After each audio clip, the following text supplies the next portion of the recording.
guys, and welcome back to my channel.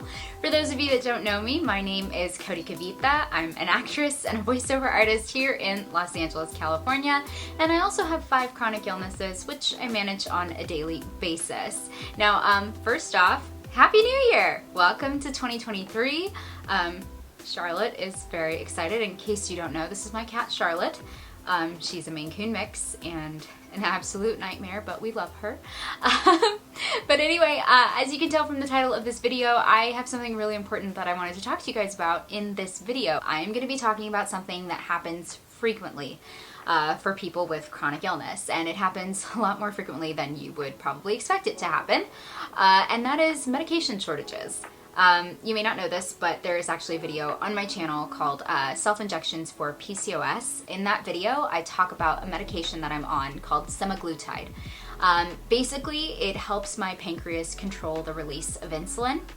Part of my PCOS diagnosis was insulin resistance, which basically means that my pancreas has a hard time releasing the correct amount of insulin when I eat, and it also has a hard time, my body has a hard time absorbing insulin afterwards. So one of the ways that I combat that problem is with these injections, and I've been on these injections for a little over a year now, and they have been just game-changing for me. My A1C has been the lowest it has ever been, and it has made eating and blood sugar management, everything just so much easier for me.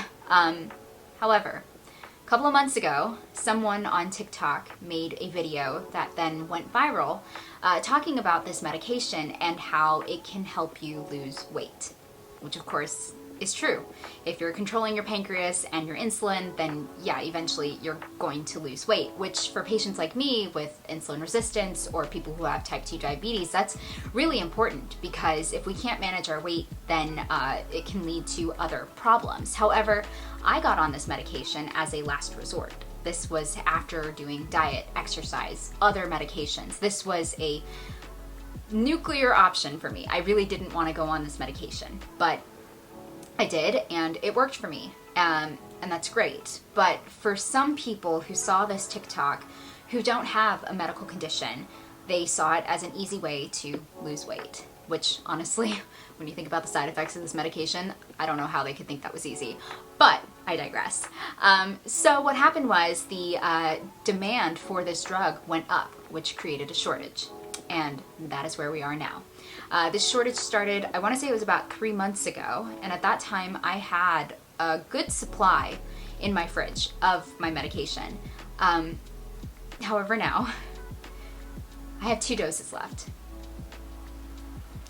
2 doses left, and this shortage, doesn't seem to be an end in sight anytime soon. I think I read one article that said they're trying to get it resolved by March of this year. But it's January. It's the first week of January. So it kind of sucks. I can't say I'm scared because, again, this shortage will eventually end, and this isn't a medication that keeps me alive, per se.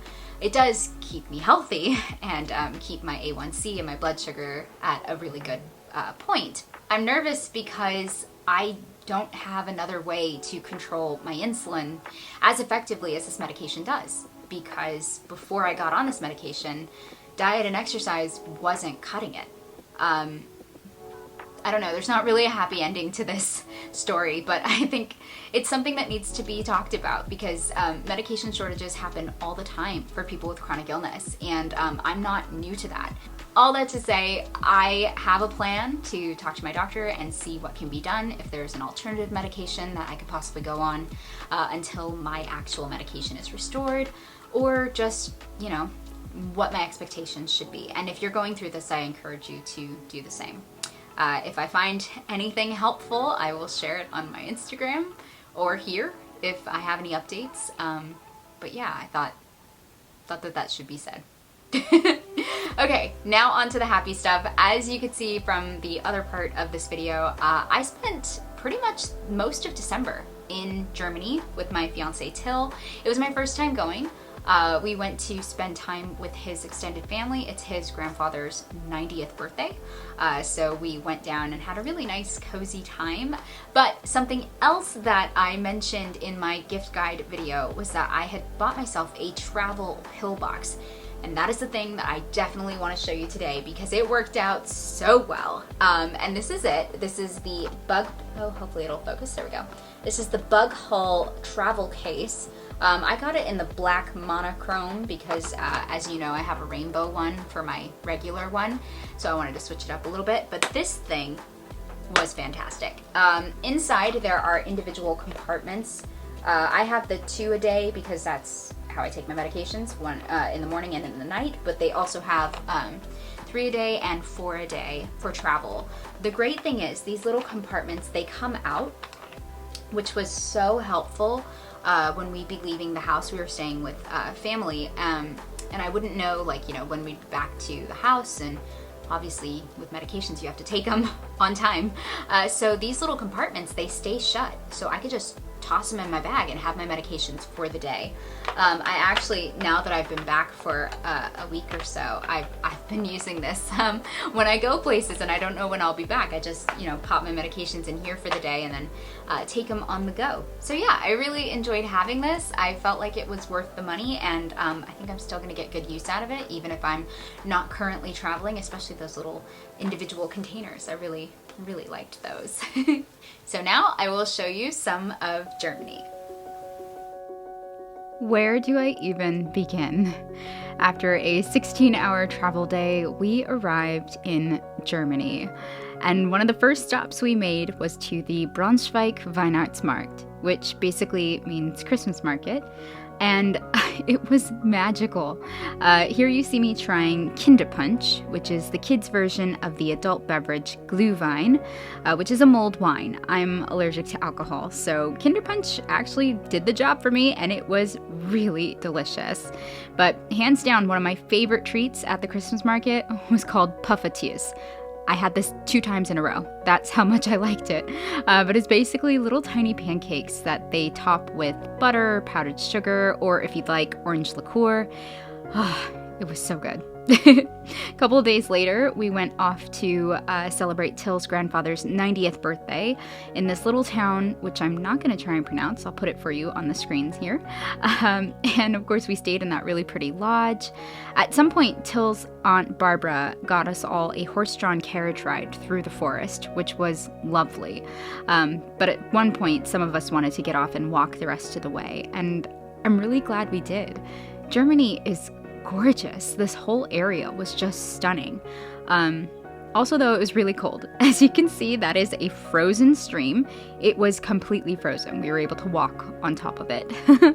But it is a stunning countryside. I really was not expecting it to be this beautiful. At some point, Till and we went off on our own little walk, and this was the view. I have no words. It was just lovely.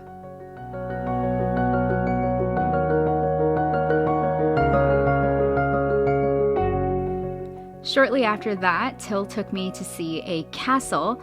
This is the Marienburg Castle. I love castles and history and architecture, all those things. So I'm really glad he took me here. It was all decorated for Christmas, which was really nice. And they had Christmas music playing throughout the castle, which really added to that magical feeling. I felt like I stepped into a Harry Potter movie. Now, this is a 200-year-old castle, which by German standards is not that old, apparently. But I really enjoyed my time there. My favorite day of the trip, though, would have to be the day that we spent with Till's grandma. In German, we call her Oma, and we got to walk around her village. We got to pick up these fresh apples, which were delicious, and really just talk about the family history and really about everything. After our walk, she made us dinner, and we got to eat with Opa. It was really just a lovely day. This whole trip gave me a deeper understanding of Till and a greater appreciation for who he is. Really, just a lovely time.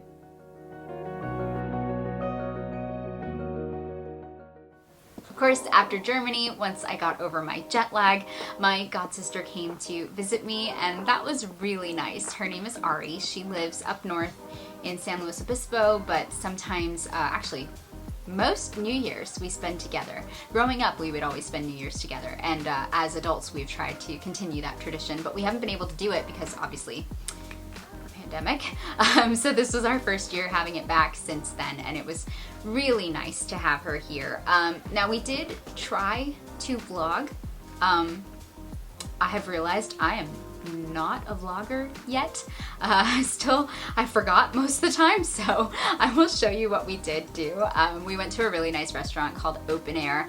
It's our place. We freaking love this place. It's a gorgeous greenhouse on top of the Line Hotel in, I guess you call that Midtown? I don't know. I've lived here for God knows how long, and I don't know the different areas of LA, but it's in LA.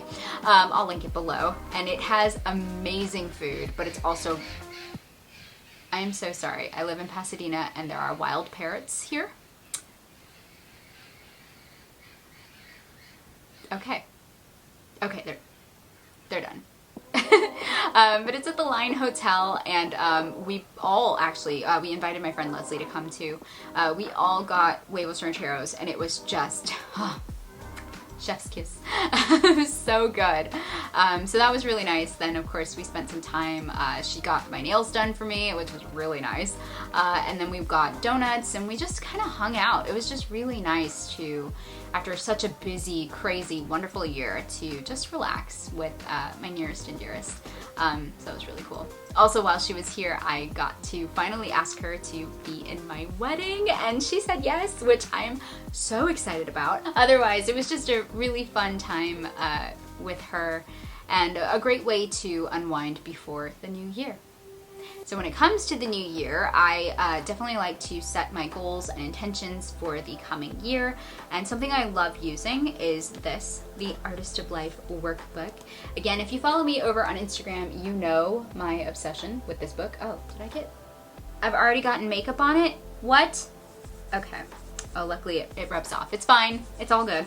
But this is my Artist of Life workbook. I have used this workbook, oh gosh, what is this, my 4th year? This is my 4th year with this workbook, and through, you know, pandemic, through health conditions, through all kinds of things, I still accomplish my goals every year, and I'd have to believe that obviously part of it is me, but part of it is the magic of this workbook. So I'll link it below, but something that I want to work on this year, at least one thing that I for sure want to work on, is my strength and stamina. With chronic illness, oftentimes I'm tired, oftentimes I'm not able to move my body in the ways that I would like to because of my arthritis and other things. So that is definitely something that is on my list. What's on your list? Let me know. You can comment below or send me a message on Instagram. I always love this time of year because I feel like it's a fresh start. But something I love about this workbook is you fill it out every month. So it's almost like you have a new year every month, and I absolutely love that feeling. And of course, something else I'd like to do is to produce more videos for my YouTube channel. Again, this is a new venture for me, but I have really been enjoying it, kind of more than I thought I would. It also helps that you guys are so nice and so kind, and I really appreciated all your feedback that you've given me, either here on YouTube or over on Instagram. It means the world to me that you guys actually watch my videos. Like, you don't just subscribe, you actually watch, which is just, I don't know, it's the coolest thing ever, so thank you. And of course, with that being said, I do have a lot of fun videos planned for this year. I will try and vlog, I promise. There are so many fun things I'm doing this year that I already know of that I definitely want to share with you guys. So yeah, if you like this video or you found it helpful, please like and subscribe and hit the notification bell so you don't miss when I upload my next video. Thank you so much for watching, guys, and I'll see you in the next one. Bye!